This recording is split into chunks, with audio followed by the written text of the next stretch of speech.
Hello and welcome to the class work. हम आगे का लेक्चर कंटिन्यू करते हैं। आज हम पढ़ेंगे मैक्स वेबर का ब्यूरोक्रेसी। ओके, तो आगे बढ़ते हैं। ब्यूरोक्रेसी ब्यूरोक्रेसी या आदर्श प्रकार के रूप में bureaucracy, ideal type of bureaucracy. तो ब्यूरोक्रेसी को जो मैक्स वेबर ने बोला, वो ये बोला कि ये आइडियल टाइप है किसी एक ऑर्गेनाइजेशन का। वेबर के अनुसार ब्यूरोक्रेसी का आदर्श प्रकार का संगठनात्मक रूप है। ठीक है, ये बेस्ड है किस पे? कानूनी तार्किक प्राधिकरण पे, लीगल रेशनल अथॉरिटी पे। अब इसका पर्पस क्या है? Rational and efficient work in modern society. ये एक ऐसी चीज है जहाँ पे रेशनली मतलब किस रूप में, आधुनिक रूप में तार्किक और कुशलता संचालन यहाँ पे होता है। अब ये इसलिए है कि लार्ज स्केल एडमिनिस्ट्रेटिव टास्क हैं और अचीव ऑर्गेनाइजेशनल गोल्स हैं, मतलब बहुत ज़्यादा इन पर टास्क हैं और प्रॉपरली जो है कोऑर्डिनेटेड है और अचीव क्या करती है? ऑर्गेनाइजेशनल सर्टेन गोल्स को करती है। अब इनके कुछ मतलब आपको समझ में आया कि ब्यूरोक्रेसी क्या है? ब्यूरोक्रेसी बेसिकली यहाँ पे ये कह रहे हैं कि ये एक बहुत बड़ा एक ऑर्गेनाइज सिस्टम है एडमिनिस्ट्रेशन का, जो रूल्स और ऑफिशियल्स से चलता है। ठीक है, अब वेबर इसको कैसे देखते हैं? वेबर इसको ऐसे देखते हैं कि ये बहुत ही एक एफिशिएंट और रेशनल तरीके की एक ऑर्गेनाइजेशन है। मतलब कैसी? तार्किक और कुशल एक संचालन चलने वाली एक ऑर्गेनाइजेशन है, जो कि एक बहुत बड़ी और कॉम्प्लेक्स सोसाइटी को में एग्जिस्ट करती है। इतना समझ में आया? अब इसके इंपॉर्टेंस एंड फंक्शंस क्या है? देखो, इसका फंक्शंस ये हैं कि भाई ये एक मॉडर्न कैपिटल सोसाइटी में प्रिवेल कर रही है। ठीक है, इकोनॉमिक सिस्टम में कर रही है। Technically bureaucracy is highly efficient and most rational way to exercise authority over human being. ठीक है, मतलब ये एक ऐसी चीज़ है जो क्या है, मानव तकनीक दृष्टि से ब्यूरोक्रेसी अत्यधिक दक्ष और सबसे तार्किक है, तरीका है जिसके संगठन के ये भीतर भीतर शक्ति का प्रयोग करने का किया जा सकता है। मतलब ठीक है, तो ये चीज़ है कि बेसिकली जो ब्यूरोक्रेसी है वो आप क्या कर सकते हो? आप एक्सरसाइज कर सकते हो, आप इम्प्लीमेंट कर सकते हो ओवर ह्यूमन बींग्स की। एक बहुत ही परफेक्ट सिस्टम है। अब इसके एडवांटेज क्या है? मतलब ये प्रिसीशन, स्टेबिलिटी है, डिसिप्लिन है, रियलाबिलिटी है, कैलकुलेटेड रिजल्ट है, broaden scope and high operational है। मतलब बेसिकली ये क्लियर हायरार्की है, इसमें डिफरेंट डिवीजन ऑफ लेबर है, फिक्स रूल्स हैं, रेगुलेशंस हैं। तो यही सारी चीज़ें बताई हैं, इसीलिए उन्होंने बोला कि इसका आइडियल टाइप बहुत ही सही है और रियल लाइफ में भी काफ़ी इंप्लीमेंटेबल है। फिर आगे बढ़ते हैं। टाइप्स ऑफ एलिमेंट्स क्या है? ठीक है, टिपिकल एलिमेंट्स क्या है? अब वो टिपिकल एलिमेंट्स क्या है कि भाई लीगल रेशनल है, आपको पता है लॉज और रूल्स के आधार पर चलती है, क्रिस्टल क्लियर रूल्स है। हैरार्की भी है, सही बात है, इसमें प्रॉपर हैरार्की भी है, सीनियर आई एस, ये वो junior I S, assistant DM, SDM, ऐसे हैरार्की चलेगी। स्पेशलाइजेशन ऑफ वर्क भी है, किसी का सबका अपना अपना स्पेशलाइजेशन ऑफ वर्क है। परमानेंट भी है और सैलरीड भी है, आपको परमानेंट को जॉब गारंटेड है और सैलरीड भी मिलेगी। ठीक है, work in a vocation expected to be perform honesty, मतलब ऐसा बोला जाता है कि भाई जो है आप क्या रखोगे, आप जो है बिल्कुल हॉनेस्टी रखोगे। फिर अब इसमें कुछ ऑर्गेनाइजेशनल पोजीशंस होती हैं। ठीक है, अभी इंडिविजुअल की कोई पोजीशन नहीं, बट ऑर्गेनाइजेशनल पोजीशन होंगे, जैसे एडमिनिस्ट्रेटिव एक्ट्स हो गए, decisions, rules are recorded and written. तो ये भी सही बात है। ठीक है, इतना समझ में आया कि मतलब पद जो व्यक्ति का पद व्यक्ति का नहीं, संगठन का हिस्सा होता है। तो इसमें ये मान के चलते हैं। ठीक है, क्योंकि एक होल ऑर्गेनाइजेशन की हम बात कर रहे हैं ना, इसलिए ये बोला position belongs to the organisation, किसी एक इंडिविजुअल की हम बात नहीं करते। फिर प्रशासनिक कार्य, निर्णय और नियम लिखित रूप में दर्ज है, मतलब एक सर्टेन रूल्स एंड रेगुलेशंस भी हैं। अब एक्चुअल में ब्यूरोक्रेसी इन रियलिटी में क्या है? स्वात्विकता में ब्यूरोक्रेसी आखिर है क्या? तो ये एक बेसिकली आइडियल टाइप है, बट ये फुली जो है रियलाइज रियलिटी नहीं है। ठीक है, कहीं ना कहीं ब्यूरोक्रेसी जो रिसेंट उसमें क्या हो रहा है, जो मॉडर्न ब्यूरोक्रेसी हो रही है वो आइडियल टाइप में हो रही है, बट टेक्निकली ऑर्गेनाइजेशनल वो क्या है? सुपीरियर है। इतना समझ में आया? तो मैक्स वेबर यहाँ पे यही कह रहे हैं कि जो आधुनिक समाज में ब्यूरोक्रेसी धीरे धीरे एक आदर्श प्रकार की ओर बढ़ रही है, मतलब इसकी तरफ, आइडियल टाइप की तरफ बढ़ रही है, कारण तकनीकी और संगठनिक श्रेष्ठता because of organisational and technical superiority की वजह से। अब बेसिकली इनके क्रिटिसिज्म भी हुए इस अपने किस चीज़ पे? ब्यूरोक्रेसी पे। वो ये था कि जो इनको वैसे आयरन केज ऑफ रेशनैलिटी बोला गया कि जो कैसे अत्याधिक तार्किक व्यवस्था मनुष्य को उसकी स्वतंत्रता में उससे वंचित कर देती है। मतलब आयरन केज जैसे हो गया कि इतने ज़्यादा रूल्स एंड रेगुलेशंस हो गए कि उसकी क्रिएटिविटी और उस इंडिविजुअलिटी पे फ्रीडम ही नहीं है, उस पर लिमिट लग गया है। तो आयरन केज ऑफ रेशनैलिटी बोल दिया गया कि मतलब खुद से कुछ नहीं सोच पा रहा है, जो रूल्स और लॉज में लिखा है बस वही चल रहा है। फिर difficult to dismantle, once establish bureaucracy are almost impossible to destroy. ठीक है, तो ये भी बात सही है। पॉलिटिकल क्रिटिक रॉबर्टो मिकल, उन्होंने बोला कि bureaucracy can dominate democracy to the point that it turns into at an oligarchy. तो एक बार ये तो हो गया, एक बार रॉबर्ट, लोकतंत्र में ब्यूरोक्रेसी इतना प्रभावशाली हो जाता है कि लोकतंत्र को सामंतत्व तंत्र ओलिगार्की में बदल देते हैं। तो ये चीज़ आपको समझ में आ गई होगी। ये इनके क्रिटिसिज्म है कि जो मैक्स वेबर ने से बात करी कि वही ऑर्गेनाइजेशनल पढ़ रहे हैं, बट वो इंडिविजुअल की क्रिएटिव पे लिमिट लगा दे रहे हैं, कुछ सर्टेन रूल्स और रेगुलेशंस बस वही चलते रहते हैं। इतना क्लियर हुआ? ठीक है, फिर अगर एक बार ब्यूरोक्रेसी बन गई तो आप उसको डिस्ट्रॉय नहीं कर सकते। इतना क्लियर हुआ? देन की पॉइंट्स हैं, कुछ की पॉइंट्स आइडियल है, मैंने आपको बता दिया। कैरेक्टरिस्टिक्स क्या ही, रिटर्न रूल्स है, क्वेश्चंस है कि थ्रेट टू फ्रीडम है, कैसे freedom, individuality, way rules and regulations आप रेगुलर फॉलो करते रहते जा रहे हो। फिर ओवर रेशनलाइजेशन है, ये डोमिनेट कर देता है ह्यूमन लाइफ को। फिर उनका कुछ पर्पस है, rational coordination, lack administrative task and functioning. तो ये भी चीज़ है। तो ये क्या हो गया आपका? रेशनैलिटी किसकी? ब्यूरोक्रेसी की। वहाँ पे बिल्कुल फिक्स है, बट टाइम के अकॉर्डिंग क्या होता है?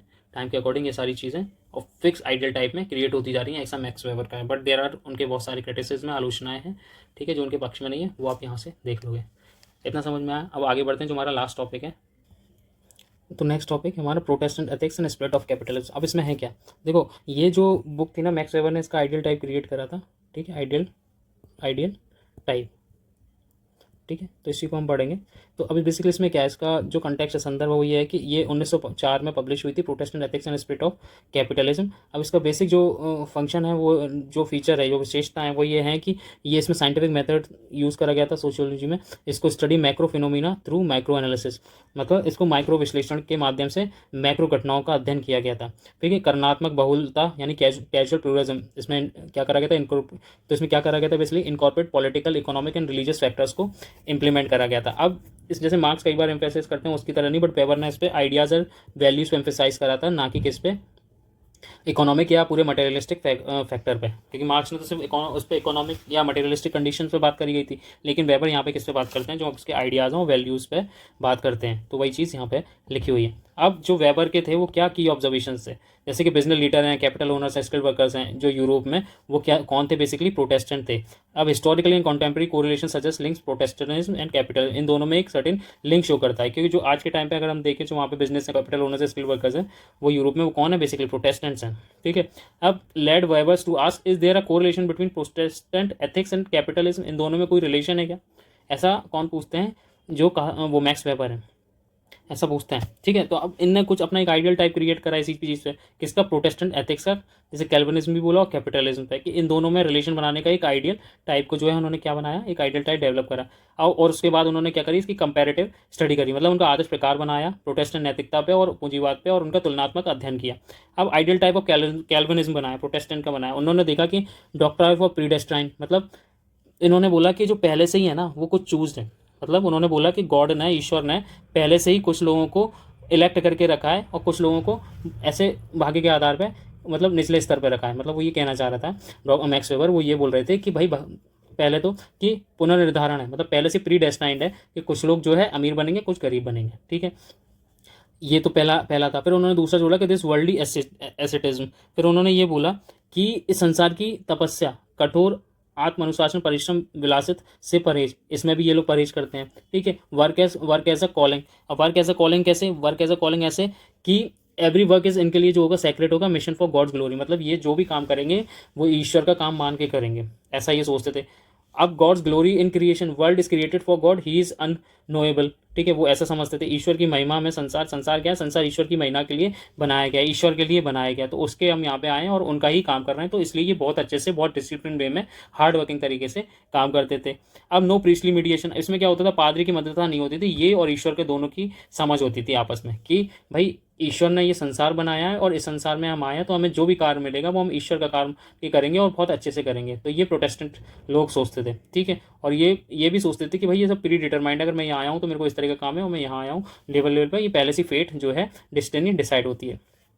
फिर आगे ये सोचते थे कि saving and reinvestment wealth earn to serve God not luxury, और ये भी मानते थे कि जो हम कमाएंगे, जो हमने मेहनत करी है, जो कमाई का धन कमाया, वो इस्तेमाल हम विलासिता अपने लग्जरी में नहीं, बल्कि हम किस में करेंगे, ईश्वर की महिमा में करेंगे, ईश्वर के लिए करेंगे, ईश्वर को सर्व करने के लिए करेंगे। तो ऐसा कौन सोचते थे, कैल्विनिस्ट। अब देखो कितनी अच्छी बात सोचते हैं कि मैं अगर जो भी काम यहाँ करने आया हूँ वो मेरा काम नहीं है, वो मैं ईश्वर का काम करने आया हूँ, और ईश्वर ने पूर्व निर्धारित कर दिया है कि कौन कौन सा काम करेगा, तो जो भी काम मेरे को मिला है वो मैं बहुत अच्छे से करूँगा, ऐसा इनका मानना होता था। और मैं जो भी इससे पैसा कमाऊँगा, ठीक है, वो मैं क्या करूँगा, गॉड के, ईश्वर के सर्व करने में लगा दूंगा। और मैं उनका प्रीस्टली, और जो उसमें प्रीस्ट होते थे, पादरी होते थे, उनका और उनका कोई रिलेशन नहीं होता था, किसका, उनके बीच में नहीं होते थे, बट वो गॉड और वो जो कैल्विनिस्ट हैं या प्रोटेस्टेंट हैं, ठीक है, वो उन दोनों के आपस के बीच की बात होती थी।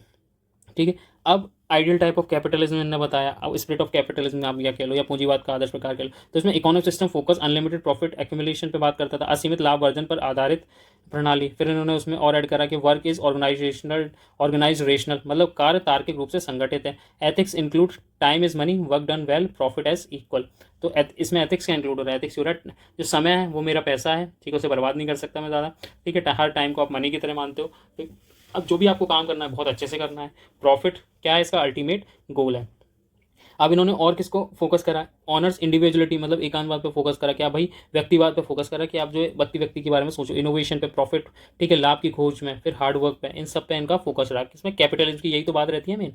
कैपिटलिज्म में क्या होता है भाई, इकोनॉमी की बात करेंगे, प्रॉफिट की बात करेंगे, हार्ड वर्किंग होंगे, डिसिप्लिन होंगे, समय को हमेशा पैसे की तराजू में तोलेंगे, वर्क को, काम को बहुत अच्छे से करेंगे, प्रॉफिट जो है उसको अच्छे से करेंगे, वो हमारा अल्टीमेट गोल रहेगा। तो ये किसकी किसकी आदतें होती हैं, किसकी कैरेक्टरिस्टिक्स होती हैं, ये कैपिटलिस्टिक आदमी की जो आदतें होती हैं। अब यही चीज़ इन्होंने क्या करा, जो कैल्विनिस्ट हैं इनमें देखी, और कुछ चीज़ें आइडियल टाइप किसकी, कैपिटलिस्ट वालों की देखी, कैपिटलिस्ट में क्या होती है, और फिर इन दोनों ने इनको कंबाइंड स्टडी करा। तभी इन्होंने देख के आया कि आज के जो लोग हैं यूरोप में, वो अमीर जो भी हैं, वो कौन से रिलीजन के, प्रोटेस्टेंट्स हैं, एथिक्स हैं, एंड स्पिरिट ऑफ कैपिटलिज्म, मतलब उनमें स्पिरिट ऑफ कैपिटलिज्म, स्पिरिट जो छाया है, जो परछाई है, वो कैपिटलिज्म की दिखती है। किसमें, प्रोटेस्टेंट एथिक्स में, कैल्विनिज्म में, उन कैल्विनिज्म भी बोलते हैं। तो ये समझ में आया कि उनके जो गुण हैं वो उनके आइडियल टाइप क्रिएट करो, इसकी वजह से उन्होंने क्या करा, तो वेबर ने इंसाइट दिया। तो वेबर का बेसिकली जो सेंट्रल आइडिया था कि आइडिया कैसे शेप कर रहा है किसके, इकोनॉमिक बिहेवियर को, जो उनके ट्रेड्स थे, जो उनके कैरेक्टरिस्टिक्स थे, जो उनकी विशेषताएं थी, किसकी, कैल्विनिज्म की। वही तो उनके आइडियाज़ जो थे वो कैसे इकोनॉमिक चीज़ों को सेव कर रही है, इंडिविजुअल की जो थॉट प्रोसेस है वो कैसे सेव कर रही है, ठीक है, सोसाइटी को। ना कि जो डरकाइम्स बोलते थे कि सोसाइटी कंपेल कर रही है to do economic task and become a millionaire और मिलेनियर, ठीक है। ही contrast with the Marx view of economic structure shapes idea. वो जो मार्क्स थे, कार्ल मार्क्स थे, उनके आइडिया से बिल्कुल रिलेट नहीं करते थे कि भाई जो वो चीज़ है इकोनॉमिक या मटेरियलिस्टिक चीज़ें वो शेप करती हैं, उनका ये मानना नहीं था, ठीक है। उनका ये मानना था कि जो उनके जो बेसिकली आइडियाज़ होते हैं वही कहीं ना कहीं आपके इंडिविजुअल के जो आइडियाज़ होते हैं वो, या उनकी जो विशेषताएं होती हैं वही शेप करती हैं कि वो क्या करेंगे, वो क्या बनेंगे आगे जाके। इतना समझ में आया। तो बेसिकली यही था कि जो स्पिरिचुअल चीज़ें हैं, जो आइडियाज़ हैं, जो एथिक्स हैं, वो इन्फ्लुएंस करते हैं इकोनॉमी को। ये मैक्स वेबर ने बोल दिया, ना कि जो मटेरियल इकोनॉमी है वो डिटरमाइन करती है कल्चर को। समझ में आया। तो मतलब जो मार्क्स कह रहे थे कि जो मटेरियल है, मटेरियल कंडीशंस हैं, भौतिक चीज़ें हैं या इकोनॉमी है, वो क्या वो डिटरमाइन कर रही है किस चीज़ को, हमारे स्पिरिचुअल को या हमारे कल्चर को, ऐसा है। बट वेबर ये नहीं कहते थे, वेबर कहते थे भाई ऐसा कुछ नहीं है। जो स्पिरिचुअल है ना, स्पिरिचुअल जो आइडियाज़ हैं या कल्चर है वो डिटरमाइन कर रहा है, वो कहीं ना कहीं वो इन्फ्लुएंस कर रहा है किस चीज़ को, हमारी मटेरियल कंडीशंस को, ठीक है। यही तो चीज़ है जो बोल रहे हैं मैक्स वेबर भाई साहब, कार्ल मार्क्स की चीज़ों को क्या करके, रिटेलिएट करके। तो इतना समझ में आया। अब इन दोनों के बीच में इन्होंने लिंक बैठा दिया, जो कि मैंने आपको यहाँ पे बताया कि भाई दोनों के बीच में एंजाइटी है वो सेल्वेशन है, thirdly world activity to show success, ठीक है। मतलब वही चीज़ है कि उद्धार के बारे में अनिश्चितता है, संसार की सक्रियता को मैं ध्यान रखें, जो भी काम करेंगे हार्डवर्क करेंगे, सेविंग करेंगे, री इन्वेस्टमेंट करेंगे, ठीक है, रेशनल थॉट्स रखेंगे, जो पैसा आएगा, प्रॉफिट आएगा, उसको हम मतलब प्लेजर में ना उड़ा के ईश्वर की उसमें लगाएंगे। तो ये सारी चीज़ें इन्होंने देखा। फिर स्पिरिट और सब्सटेंस भी देखा। स्पिरिट प्रोटेस्टेंट एथिक्स से मोटिवेटेड है, सब्सटेंस क्या है, कैपिटल, टेक्नोलॉजी, मार्केट पे ध्यान देते हैं, तो इसलिए स्पिरिट ऑफ कैपिटलिज्म और प्रोटेस्टेंट एथिक्स हो गए। तो ये चीज़ यहाँ पे लिखी हुई है, लिंक करा। फिर cooperative comparative study of other religion भी करी ना, चाइना की करी, Confucius, collective harmony, traditionalism and limited capitalism, India में हिंदुज़म में कर्म, धर्म, पुनर्जन्म, इसमें समय विश्वास रखते हैं, activity in the world not prioritize, जो वर्ल्ड में एक्टिविटी होती है उसको प्रायोरिटाइज नहीं करते, किसमें लगे रहते हैं कि भाई कर्म है वो करो, धर्म है उसको फॉलो करो, पुनर्जन्म है, जीवन के बाद की बात करेंगे। तो ये सब चीज़ें आपके कहीं ना कहीं एक्टिविटीज़ जो है आपकी लाइफ में दिखती हैं। फिर जुडाइज्म में ethics could support capitalism but historical circumstances scattered Jewish, तो ये चीज़ भी आपको देखने मिलेगी। जो यहूदी थे, एथिक्स उनके ये कहते हैं कैपिटलिस्ट को सपोर्ट करो, बट जो उनके हिस्टोरिक सर्कमस्टेंसेस हैं वो आज भी उन्हें डिस्ट्रैक्ट या स्कैटर्ड, बिखरे हुए रखे हुए हैं। तो कंक्लूजन में ये कहते हैं कि both spirit and substance are needed for capitalism to flourish. तो मतलब स्पिरिट यानी जो जो नैतिकता है वो भी रहे, और सब्सटेंस, पूंजीवाद, तकनीक, वो सारी चीज़ें, बाजार वगैरह, मार्केट वगैरह, वो सारी चीज़ें, तब जाके क्या होता है, कैपिटलिज्म पे आप आगे बढ़ सकते हो। वही चीज़ यहाँ पे लगी। अब क्रिटिसिज्म की मैं बात करूँ तो क्या है, धर्म का चयनात्मक उपयोग, सिलेक्टिव यूज़ ऑफ रीजन करा इन्होंने, सारे धर्मों को नहीं बढ़ा, ठीक है। अब doctor of calling exist also, Catholics में भी डॉक्टर ऑफ कॉलिंग है, मतलब कॉलिंग का विचार, ये यहाँ पे भी है। आइडियल टाइप फॉर इनकम्प्लीट है, ठीक है। आइडियल टाइप क्या है, आदर्श आइडियल सटीक या पूर्ण नहीं हो सकता, एकदम से परफेक्ट नहीं हो सकता आइडियल टाइप, जैसे इन्होंने खुद ही बोला था कि भाई आइडियल टाइप जो है ना ज़्यादा एक्सट्रीम होगा ना ज़्यादा जनरल होगा, नॉर्मल होना चाहिए, मिडल।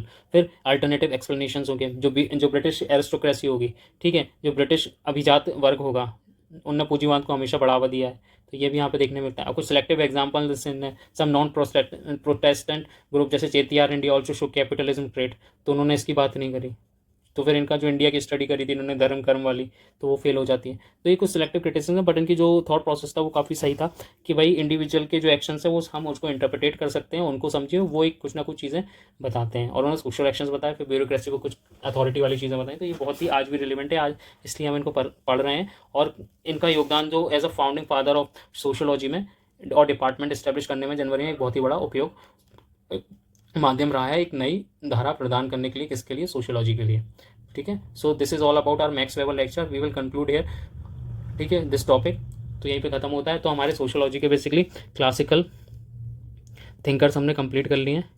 ठीक है, एक बार ये पूरा थिंकर्स कंप्लीट हो जाए तो मैं एक आपको रैपिड रिवीजन वाला एक सीरीज निकाल दूंगा, जिसमें क्या होगा, हम सारे थिंकर्स कंप्लीट कर लेंगे। लेकिन जो ये थिंकर्स हमने तीनों पढ़ लिए हैं, अब इसके हम एमसीक्यूज का एक लेक्चर लेके आएंगे, इसमें सारे कवर होंगे, ताकि एग्जाम में आपको कहीं से भी कोई भी चीज़ मिस ना हो। ठीक है, बाकी आप पीडीएफ ज्वाइन कर लो, वो टेलीग्राम चैनल आप ज्वाइन कर लो, वहाँ पे सारी पीडीएफ्स आपको अवेलेबल हो जाएंगे ईजी नोट्स में, और क्विजेज भी वहाँ पे डेली पे पूछे जाते हैं, और थोड़े शॉर्ट्स नोट्स भी प्रोवाइड करे जाते हैं। ठीक है, तो आपको वहाँ मिल जाएंगे, आपको तो कहीं जाने की जरूरत नहीं है, आप स्पेसिफिकली बस स्टे करो, बार बार मोटिवेटेड रहो और रिकॉल करते रहो, बार बार लेक्चर को रिपीट 2x मोड पे चला लो, कोई इशू नहीं है। और जब वैसे भी मैं आप फास्ट मोड में ही देता हूँ, ठीक है, जैसे आप इसको चलाओगे तो क्या होगा, आप बार बार रिकॉल कर लोगे, आपको कॉन्सेप्ट एक बार फिट हो गया, उसके बाद एमसीक्यू सॉल्व कर लो, दैट्स डन, ईजिली निकल जाएगा।